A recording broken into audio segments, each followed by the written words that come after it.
दोस्तों, आप तमाम लोग जानते हैं कि देश की राजधानी यानी कि दिल्ली के मुख्यमंत्री अरविंद केजरीवाल को कल देर शाम ईडी ने गिरफ्तार कर लिया। ईडी ने उन्हें पूर्व में हुए एक स्कैम की वजह से गिरफ्तार किया है। ईडी का ये कहना है कि पूर्व में जो दिल्ली गवर्नमेंट यानी कि अरविंद केजरीवाल की सरकार ने जो शराब की नई नीति बनाई थी, उसमें भारी घोटाला हुआ है। प्राइवेटाइजेशन के नाम पर उसमें शराब कारोबारियों से इन लोगों ने बहुत सारे पैसे कमाए, यानी कि करोड़ों रुपए का घोटाला हुआ है, ऐसे आरोप है। इसी आरोप के तहत ईडी ने कई बार समन भेजा। 10वीं बार कल देर रात समन भेजने के लिए जब ईडी पहुंची तो उसके बाद इन्होंने अरविंद केजरीवाल को उनकी आवास से उठा लिया और उन्हें अरेस्ट कर लिया है। अब अरेस्ट करने के बाद यह खबर सामने आई कि अरविंद केजरीवाल सुप्रीम कोर्ट में लड़ाई लड़ेंगे। ऐसी भी खबर सामने आई कि खुद लड़ेंगे। बाद में अब यह खबर सामने आई है कि सुप्रीम कोर्ट से उन्होंने अपना जो अपील था वो वापस ले लिया है। सुप्रीम कोर्ट अभी ना जाकर के वो पहले लोअर कोर्ट जाएंगे और उसके बाद फिर धीरे धीरे सुप्रीम कोर्ट तक पहुंचेंगे। हो सकता है कि अब अरविंद केजरीवाल कुछ दिनों तक जेल में बंद रहेंगे। जेल में बंद रहने के बाद क्या होगा, इस पर बाद में चर्चा करेंगे। अब बात करते हैं कि उनकी गिरफ्तारी के बाद क्या कुछ हुआ है। गिरफ्तारी के बाद आपने देखा कि देश में विपक्ष के कई सारे नेता जो हैं इसे डेमोक्रेसी पर हमला बता रहे हैं। ये कह रहे हैं कि अरविंद केजरीवाल की गिरफ्तारी विपक्ष को पूरी तरीके से खत्म करने की कोशिश हो रही है। चलिए, हम भी इस बात को मानते हैं कि प्रधानमंत्री नरेंद्र मोदी की नेतृत्व वाली सरकार जो है विपक्षियों पर लगातार हमले कर रही है। इल्जामात हैं कि ईडी, सीबीआई और इस तरह की जो तमाम सरकारी तंत्र है उसका गलत इस्तेमाल किया जा रहा है। कल उसके बाद जब गिरफ्तारी हुई तो यह भी देखा गया कि दिल्ली में अलग अलग जगह प्रोटेस्ट हो रहा था। कुछ जगह तो देखा गया कि पहले सफ में मुसलमान जो है जबरदस्त तरीके से नारेबाजी कर रहे हैं। दौराने जिस वक्त मस्जिद में तरावी की नमाज हो रही थी उस वक्त देखा जा रहा था कि कुछ मुसलमान सड़क पर उतर करके अरविंद केजरीवाल के लिए आवाज उठा रहे थे, जय केजरीवाल, और तरह तरह के नारे लगा रहे थे, अरविंद केजरीवाल को रिहा करो, और तरह तरह की नारेबाजी की गई। ये नारेबाजी के वीडियोज भी सोशल मीडिया पे खूब वायरल हो रहे हैं। लेकिन अब हम बात करेंगे कि अरविंद केजरीवाल ने दिल्ली के मुसलमानों के साथ और देश के मुसलमानों के अहम मुद्दों पर क्या कुछ अपनी बातें रखी है। ये बातें आज बतानी जरूरी है ताकि अरविंद केजरीवाल और उनके चाहने वाले लोगों के साथ साथ उन लोगों को इस बात का इल्म हो जाए कि किस तरह से अरविंद केजरीवाल ने कुछ बड़े अहम मुद्दों पर क्या कुछ बातें कही है। आपको याद दिला दूं, दिल्ली में कुछ दिनों पहले दंगा हुआ, आप तमाम लोग जानते हैं। उस दंगे के बाद अरविंद केजरीवाल ने क्या कहा कि हमारे पास पुलिस हमारी नहीं है, हम क्या ही कर सकते हैं, घर में बैठ के। आपको याद दिला दें, जब सीए कानून यानी कि सिटीजनशिप अमेंडमेंट एक्ट के खिलाफ लोग जब दिल्ली की सड़कों पर उतरे हुए थे, शाहीन बाग में जब लोग आवाज उठा रहे थे, उस वक्त अरविंद केजरीवाल कहते हैं कि अगर हमारे हाथों में पुलिस होती तो हम 2 घंटे में शाहीन बाग खाली करवा देते। क्या मतलब था इस बयान का? इतना ही नहीं, जब देश की एक बेटी बिल्किस बानो जो कि अपने इंसाफ के लिए दर दर की ठोकरें खा रही थी, जिसके साथ गुजरात में क्या हुआ वो आप तमाम लोग जानते हैं कि किस तरह से उसका बलात्कार हुआ। उस महिला का न सिर्फ बलात्कार हुआ बल्कि उसके अपने कई सारे परिवार के लोगों की हत्या कर दी गई। उन 11 लोगों को जब सजा नहीं मिल पा रही थी तब वो इंसाफ की गुहार लगा रही थी। और जब ये सवाल अरविंद केजरीवाल की पार्टी के नेता से पूछा गया कि आप इस पर क्या कहते हैं, तो उन्होंने कहा ये हमारा मुद्दा नहीं है, हमारा मुद्दा विकास है, हमारा मुद्दा शिक्षा है। ये किस तरह के मुद्दे की बात करते हैं अरविंद केजरीवाल और उनकी पार्टी के लोग। जिन्होंने ये बात कही थी वो पूर्व में ही जेल में कैद है, नाम उनका मनीष सिसोदिया है। बात अरविंद केजरीवाल जी की करें तो बात होनी चाहिए जहांगीरपुरी और उन तमाम क्षेत्रों में जहां पर दंगे और फसाद हुए, उस वक्त इनके तरफ से क्या किया गया। क्यों नहीं अरविंद केजरीवाल सड़क पर उतर गए? क्यों नहीं इन्होंने शांति के लिए उन लोगों से जाकर के मुलाकात की? क्यों नहीं उन मुसलमानों से, उन पीड़ितों से मुलाकात की जिन्होंने अपनी जान गंवा दी? बात अगर करें तबलीगी जमात की तो याद होगा आपको कि किस तरह से निजामुद्दीन के ऊपर और उनके उलेमाओं के ऊपर एफआईआर करने के लिए अरविंद केजरीवाल ने आह्वान किया। उन्होंने कहा कि इन लोगों के ऊपर एफआईआर करवाई जाए। इस तरह के कई सारे मामला सामने आए। हालांकि आप तमाम लोग इस पूरे मामले में कुछ ना कुछ एक पॉइंट लेकर के आ जाएंगे जिसमें आप बताएंगे कि नहीं नहीं, केजरीवाल जी ने तो ये बात कही है। क्या आपको याद नहीं कि केजरीवाल ने क्या बात क्यों कही है?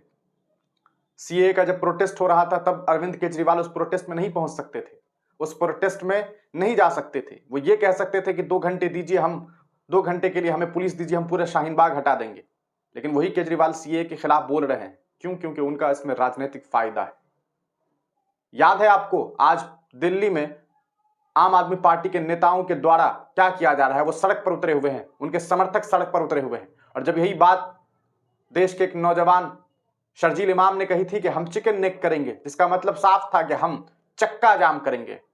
इस बात को अरविंद केजरीवाल बेहतरीन तरीके से समझ सकते थे कि चिकन नेक का क्या मतलब था, लेकिन केजरीवाल ना समझ की नाटक करने लगे और उन्होंने देश के गृह मंत्री अमित शाह से यह बात कही कि आप शर्जील इमाम को जेल में क्यों नहीं डाल रहे। और आज अरविंद केजरीवाल के फेवर में सड़क पर कई सारे मुसलमान भी उतरे। मुझे उनसे कुछ नहीं कहना है, मुझे आपको बस ये बताना है कि अरविंद केजरीवाल ने अहम अहम मुद्दों पर क्या बात कही है। मैं मानता हूं कि अरविंद केजरीवाल के ऊपर जो कार्रवाई हो रही है वो लोकसभा चुनाव से पहले की कार्रवाई है। ये वो कार्रवाई है जिससे यकीनन देश की सत्ताधारी जो लोग हैं वो इसका राजनीतिक फायदा उठाना चाहते हैं, लेकिन हम आपको हकीकत दिखाना चाहते हैं।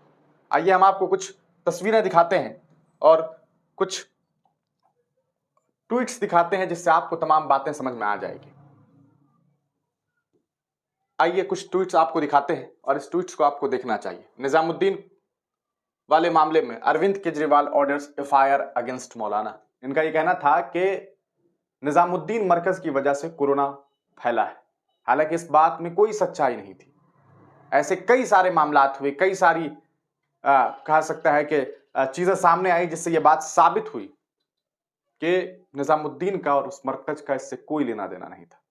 लेकिन अरविंद केजरीवाल साहब ने ऑर्डर दिया। After attending the congregation several people who attended it showed symptom of corona virus. लोगों का कहना था कि वहां गए इसलिए सिम्टम आया, जबकि ऐसे सिम्टम कई सारे प्रोग्राम्स हुए, कई सारे राजनीतिक सम्मेलन हुए, कई सारे जो हैं शादियां हुई, कई सारी और अन्य तरह के प्रोग्राम्स हुए। हर जगह ऐसा हुआ। उस वक्त तो हवा ही ऐसी चली थी, वबा ही ऐसी थी कि जो बंदा घर में बैठा हुआ था उसे भी कोरोना वायरस हो रहा था। लेकिन इन्होंने एक इल्जाम लगाया और एफआईआर करने के लिए बात कही और एफआईआर करवा दिया। Kejriwal for his silence on Bilkis Bano case. Owaisi ने इस बात के बारे में कही थी। Asaduddin Owaisi, Lok Sabha MP, criticized Delhi chief minister Arvind Kejriwal on Sunday ahead of the civic elections for the city on a number of issues including health care, garbage और इन तमाम मुद्दों के साथ साथ उन्होंने Owaisi charge Kejriwal with being mute on the Bilkis Bano case and the uniform civil code. Bilkis Bano के मामले में किस तरह से शांति थी इन लोगों की, यह भी आप तमाम लोगों ने देखा।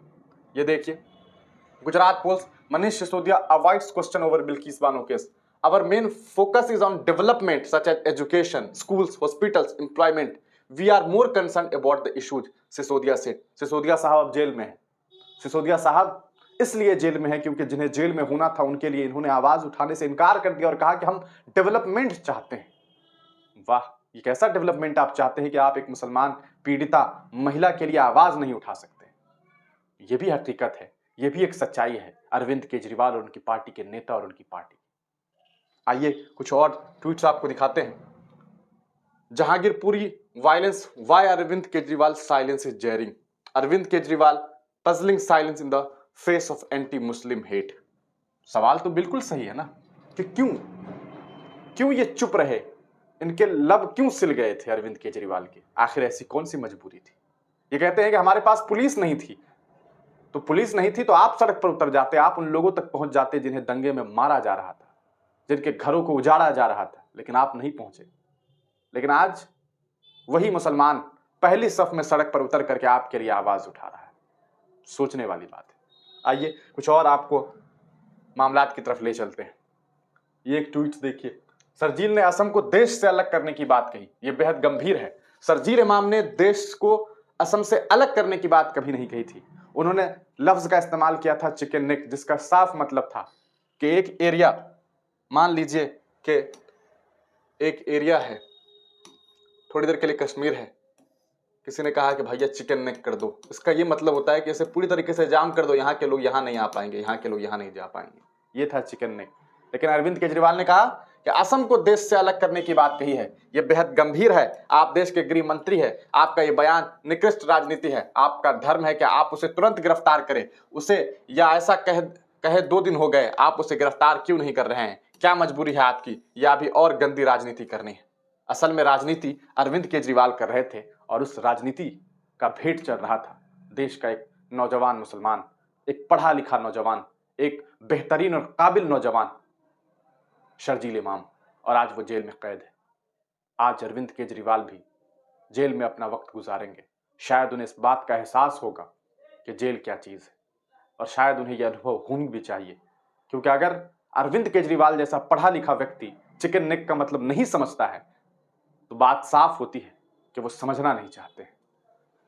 आपको हम कुछ और मामलात की तरफ ले चलते हैं। एक ट्वीट अब्दुल रहमान साहब ने किया था, वो हम आपको दिखाते हैं। आप तमाम लोगों ने जानते हैं, पूर्व में आईपीएस रह चुके हैं, और उन्होंने क्या बात इस पूरे मामले पर कही है, ये भी आपको सुननी चाहिए। चुनाव के ठीक पहले एक मुख्यमंत्री को इस प्रकार गिरफ्तार करना और चुनावी प्रक्रिया से दूर करना लोकतंत्र पर हमला है। मैंने भी आपसे कहा कि लोकतंत्र पर हमला है, मैं मान रहा हूं। ये देश में आचार संहिता, इस देश में भी आचार संहिता लागू है। चुनाव आयोग को इसका नोटिस लेना चाहिए। सभी लोग अरविंद केजरीवाल के लिए आवाज उठा रहे हैं। सवाल उठता है जब दूसरों पर जुल्म हुआ तो इन्होंने आवाज उठाई, ये एक सवाल है। सवाल यह है कि जब दूसरों पर जुल्म हुआ तो क्या अरविंद केजरीवाल ने आवाज उठाई थी? उमर खालिद की गिरफ्तारी आपको याद है, शर्जील इमाम सहित कई सीए एक्टिविस्ट के नौजवान सही एक्टिविस्ट में अरेस्ट हुए। जो एक्टिविस्ट थे, चाहे वो लड़की रही हो, लड़का रहा हो, दोनों को गिरफ्तार किया गया। लेकिन अरविंद केजरीवाल ने उनके लिए क्या किया? क्या उनसे हो सका कि वो अपनी तरफ से एक लीगल टीम मुहैया कर देते कि सीए, जो कि एक एंटी कॉन्स्टिट्यूशनल कानून है, जो कि आप अरविंद केजरीवाल कहते हैं, तो उस कानून के खिलाफ जिन लोगों ने भी आवाज उठाई उसके लिए अरविंद केजरीवाल लड़ेगा। ये बात तो केजरीवाल साहब ने नहीं कही। ये ना कहते, कम से कम वो ये कहते कि हम आपके साथ खड़े हैं। लेकिन केजरीवाल साहब तो ये भी ना कह सके। बिल्किस बानो का मामला हुआ, इन्होंने कुछ नहीं बोला। इन्होंने कहा यदि पुलिस मेरे हाथ में दे दो तो शाहीन बाग 2 घंटे में खाली करा दूंगा। ये बात तो बिल्कुल चर्चित मामला था जब ये बात कही गई थी कि 2 घंटे के लिए हमें पुलिस दे दीजिए, हम शाहीन बाग खाली कर देंगे। क्यों भैया, क्यों खाली कर देते आप शाहीन बाग? क्या गलत हो रहा था शाहीन बाग? ऐसी क्या गलती कर दी थी शाहीन बाग? आज जो आपके लोग सड़क पर उतरे हुए हैं उनके बारे में क्या कहना है? क्या चाहिए अमित शाह की पुलिस को कि तमाम लोगों को पकड़ पकड़ करके पीटे और उनको वहां से हटा दे, फेंक दे? आप कहेंगे नहीं, ये तो लोकतंत्र की हत्या है। तो आप जो 2 घंटे में करते वो क्या होता? ये बहुत बड़ा सवाल है। जब दिल्ली दंगा हुआ तो यह आदमी घर में बैठ गया और कहा कि पुलिस उसके पास नहीं है। सड़क पर आकर शांति का पहल करना, पीड़ितों की मदद करना और इंसाफ की आवाज उठाने से किसी ने रोका तो नहीं था। ये बात एकदम साफ है। कम से कम सड़क पर उतर जाते, आवाज उठा लेते, लेकिन ये भी ना कर सके। ऐसे कई मामले हुए कि दिल्ली के मुसलमानों पर जुल्म हुआ और यह आदमी खामोश रहा। अरविंद केजरीवाल को यह जानना चाहिए कि इंसाफ के लिए आवाज उठाना सिलेक्टिव नहीं होना चाहिए। आज अरविंद केजरीवाल साहब गिरफ्तार हो गए हैं।